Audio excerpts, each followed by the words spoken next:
very much. Well, ladies and gentlemen, may I just add to Marco's welcome as well. There are so many people here from the housing sector and people who are building the buildings and people who are working in the industry, and I think they're most welcome, as well as, of course, the residents, and a particular welcome to the Prime Minister, to the members of Parliament. And I want to single out Adam Vaughan and Marco Mendicino. They are people. Adam has worked tirelessly on this long before he was a member of Parliament and has continued to do so. And Marco, as somebody very involved in the Toronto caucus of the Liberal government, has been someone that has constantly taken up the challenge of addressing this issue. Peter Milchen has been an incredible, I'll call it a breath of fresh air, because that's what it's been since he's been the Minister of Housing. Just in a few weeks we've made multiple announcements to help people who need help and to get going on some of the housing we need to do. And then, of course, my three colleagues who are here today, Deputy Mayor and Housing Advocate Anna Bailau, Councillor Josh Cole, and they have both, again, been people that have worked tirelessly on this file. You know, the Prime Minister made indirect reference to this, but just a year ago, I welcomed another group to Toronto to talk about housing. We invited the big city mayors from across the country to come here and join some housing experts. We hosted a Toronto Housing Summit in Regent Park in 2016. And we rang an alarm bell on a crisis that is facing our Canadian cities. And together we talked about the increasing pressure places like Toronto, and not limited to Toronto, were facing related to the repair and operations of our social housing. It was a crisis that we drew attention to and the consequent impact that was having on homelessness and about increasing shelter capacity.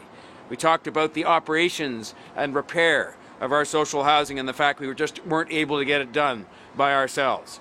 And of course, we discussed the more broadly felt strains that occur when people can't afford to live in our biggest city and in all of our biggest cities, or access the opportunities that safe and reliable housing can provide. We said, as big city mayors, loud and clear, that when housing is in crisis, the impacts are real and they are profound, cutting across all ages and all income levels and producing widespread social and economic negative impacts. The big city mayors presented 7 principles for housing that we believed would produce the groundwork for real change. And it's not always the case that you can stand a year later, only a year later, and be able to say that today we have received a response from our federal government, and it is a response that is responsive to all of those points that we made. For the first time in 50 years, if not ever, but there have been attempts before, but the first time in 50 years in a meaningful way, we have a national housing strategy delivered here today by Prime Minister Justin Trudeau. And I echo the thanks of Peter Milchen in saying thank you, Prime Minister. We have a Prime Minister and a Minister of Housing, Jean-Yves Duclos, because he's been in my office many a time too since that meeting a year ago, who have committed to re-entering the national conversation on housing in a meaningful way. In fact, it isn't even about a conversation. It's about delivering meaningful results. And they've delivered on that promise, aided in the case of Toronto's acute needs by MPs like Adam Vaughan and Marco Mendicino and Julie Zarowitz. We have a strategy that has responded to the needs of Canadians and to the advocates, cities and housing experts, many of whom are here today, and I'm glad they are, because they've worked with the federal government, with the provincial government and with the cities to outline our priorities and our perspectives across a range of housing needs. Cette stratégie nationale combinée aux initiatives provinciales peut faire une grande différence pour la qualité de vie et la qualité du logement de certains de nos concitoyens les plus vulnérables. Le gouvernement fédéral a suivi. Maintenant, nous devons y arriver ensemble. We have a strategy that has responded to the needs of Canadians. The housing strategy released today provides a framework for meaningful action on housing issues across the country, but in particular for housing issues here in Toronto. It demonstrates real partnership, a real understanding of the issues, and it shows that the federal government listened to our feedback and understood our priorities. Here in Toronto, this strategy and funding will help us repair our social housing, and this will keep a roof, a proper and a fit roof, over the heads of more than 60,000 Toronto households. It was simply not sensible for property taxpayers alone to undertake these repairs, nor was it right not to make the repairs. And now, together with the initiatives undertaken by the province, some of which we've been able to announce together recently, with hopefully more to come, we have a federal government which is saying yes to doing something for those 60,000 households. The strategy will also help us make progress on our supply of affordable housing, combat homelessness, and it will help us address the wide continuum of housing needs, focusing on the most vulnerable. And again, I draw attention to the availability of funds under this strategy for supportive housing. Today in this city, there are far too many people who are suffering from mental illness, victims of domestic violence, who are living, not spending the night, they're living in shelters. They need supportive housing, housing with help. And again, this strategy combined with recent Ontario government initiatives give me great reason for hope, and they should give the people of Toronto, especially the most vulnerable, reasons for hope. Toronto welcomes this new strategy, which responds to many of City Council's priorities, as well as to the needs of our citizens and to the advocacy of our many housing leaders, advocacy groups, and community members, all of whom deserve credit as well for getting us to this important moment. The housing strategy correctly identifies the need for delivery of housing solutions through local partnership, which are best designed and delivered by and in local communities and neighborhoods by both the public and private and non-profit sectors. And it also provides us with the funding certainty that has been absent for decades, allowing us to plan our own actions and investments to move forward with certainty and purpose. There's much hard work ahead, and so much to do to make sure that the purpose and impact of this strategy is realized. May I say respectfully, but directly, as a citizen and as Mayor of Canada's biggest city, to my two colleagues from the two other governments, that it will be a tragedy for people who need us now if we let differences between governments on how to do this get in the way of actually, finally, doing something. And so I look forward to working with both of these governments, and I pledge myself to working constructively with them with a view to implementing this strategy, implementing the strategy of the provincial and the city governments to make sure that we do what people expect us to do, which is to get the housing built, get the housing repaired, put the supportive housing in place. And I look forward in particular to continuing to work in partnership with the Government of Ontario under the leadership of Peter Milchen and Premier Kathleen Wynne, and the Government of Canada under the leadership of Prime Minister Justin Trudeau, to make sure that we produce the best possible outcomes for all of the 3 million people who call Toronto home. Thank you very much. Merci.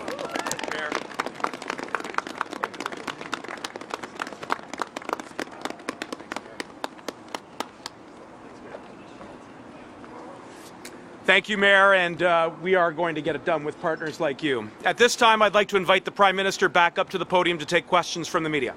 Monsieur le Premier Ministre. Thank you, Marco.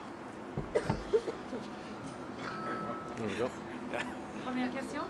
Bonjour, Philippe Leblanc de Radio-Canada, en français, but also in English, please.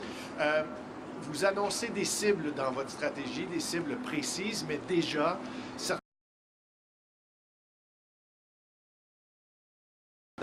Pendant trop longtemps, le gouvernement fédéral s'est enlevé du sphère du logement, particulièrement du logement abordable. Le gouvernement reconnaît qu'il faut accélérer le rythme de création de nouveaux logements et de réparation d'anciens logements. C'est pour ça qu'on va accroître de 4 fois les investissements, la création de nouveaux logements et de 3 fois la réparation d'anciens de stocks existants comparé à ce qui s'y fait entre 2005 et 2015. Mais on reconnaît qu'on a beaucoup de travail à faire. C'est une grande lancée d'un réengagement long terme du gouvernement fédéral en matière de logement, et on a très hâte de travailler avec les provinces, avec les municipalités pour y arriver. We recognize that for far too long the federal government has been stepping away, or has stepped away from investments in housing, particularly the last government for 10 years underinvested in housing and didn't feel that housing was a priority that the federal government needed to concern itself with. We profoundly disagree, and we heard that from Canadians and organizations across the country, that there need to be a federal presence now and for the long term in housing. And that's why the announcement we're making today recognizes the need to accelerate the pace of investments. We're increasing by 4 times the amount of new constructions we're creating in affordable housing, and increasing by 3 times over the 2005 to 2015 period. The amount of repairs and refurbishments we're doing. There is massive needs across the country, and this will go a long way towards meeting those needs and helping Canadians. Et en relance, vous devrez travailler avec les provinces, travailler avec les territoires. Le maire Tory a fait référence, il y a des différences de vision, des différences d'opinion dans cette matière-là. Comment faites-vous pour être optimiste que vous allez pouvoir mettre en place et vous entendre avec les provinces et les territoires cette stratégie? Je peux dire très simplement, il n'y a aucun maire, il n'y a aucun premier ministre provincial ou territorial qui ne croit pas que le logement est un défi fondamental auquel nous nous devons d'adresser. Évidemment, les besoins concrets dans une ville comme Vancouver, ça va être différent des défis concrets dans une ville comme Québec ou comme Halifax ou comme SC. Évidemment, les besoins concrets dans une ville comme Vancouver, ça va être différent des défis concrets dans une ville comme Québec ou comme Halifax ou comme une petite communauté dans le nord de la Saskatchewan. C'est en travaillant avec les experts sur le terrain, avec ceux qui connaissent les besoins de leur région et de leur communauté, qu'on va pouvoir répondre de façon adéquate aux besoins variés à travers le pays. There is no de leur région et de leur communauté, qu'on va pouvoir répondre de façon adéquate aux besoins variés à travers le pays. There is not a single mayor or premier across this country that doesn't recognize that housing represents a real challenge for Canadians. We look forward to working with all of them, understanding that the needs and the conditions and the situations are different from Vancouver to Quebec City, from Montreal to Toronto, from Rimouski to small communities in northern Saskatchewan, for example. We're going to keep working in a thoughtful way to meet the challenges that Canadians are facing. Because regardless of the order of government, we're all serving the same citizens, and citizens expect that all orders of government address the housing situations. Merci. Janie Llewellyn, CBC. Good afternoon, Mr. Prime Minister. I have a question in English et appelé en français, s'il vous plaît. My question is, why is most of the money for these projects not going to start flowing until after the 2019 election? Very simply, the need has been so great, and the opportunity we have for a once-in-a-generation investment requires us to get it right. We know that housing advocates and organizations across this country have long called for different and specific solutions. The provinces, for example, have different perspectives on how we're going to best make sure that, for example, the Canada Housing Benefit, which will be a portable benefit that will stay with families instead of be anchored in place, will take some time to determine exactly what the right model is. We know that there is going to need to be time for the hardworking folks who are working on this building and others to get them done so we can have families move in. We are looking at the realistic horizon that is going to not just put a Band-Aid on the problem, but create the kind of deep change and lasting impact that we know Canadians are going to need. When we say that the federal government is back for the long term, we mean it. And that starts with getting it right from the very beginning. En français? Ouais. On sait que c'est une situation très complexe avec beaucoup de particularités à travers le pays. C'est pour ça que nous nous sommes engagés à le faire correctement, à parler avec les partenaires, à investir de la bonne façon, à créer les bénéfices de la meilleure façon à ce que ça ait l'impact, pas juste pour maintenant, mais pour des générations à venir. On sait que le gouvernement fédéral se doit d'être réengagé à un niveau long terme, et pour ça, il faut qu'on enligne ça de la bonne façon. Hey, Prime Minister Justin Ling, freelance. Thanks for doing this, especially outside. I wanted to ask you about a decision that was made, or a decision that appears to be in progress in the U.S. Donald Trump and the FCC appear set to forge ahead with plans to repeal net neutrality. That could have a huge impact for Canadian consumers and especially Canadian startups who could be impacted by slower speeds or higher costs. Do you have any plans to speak to the President about this, or any plans to assure Canadian business that they won't be impacted? I am very concerned about the attacks on net neutrality.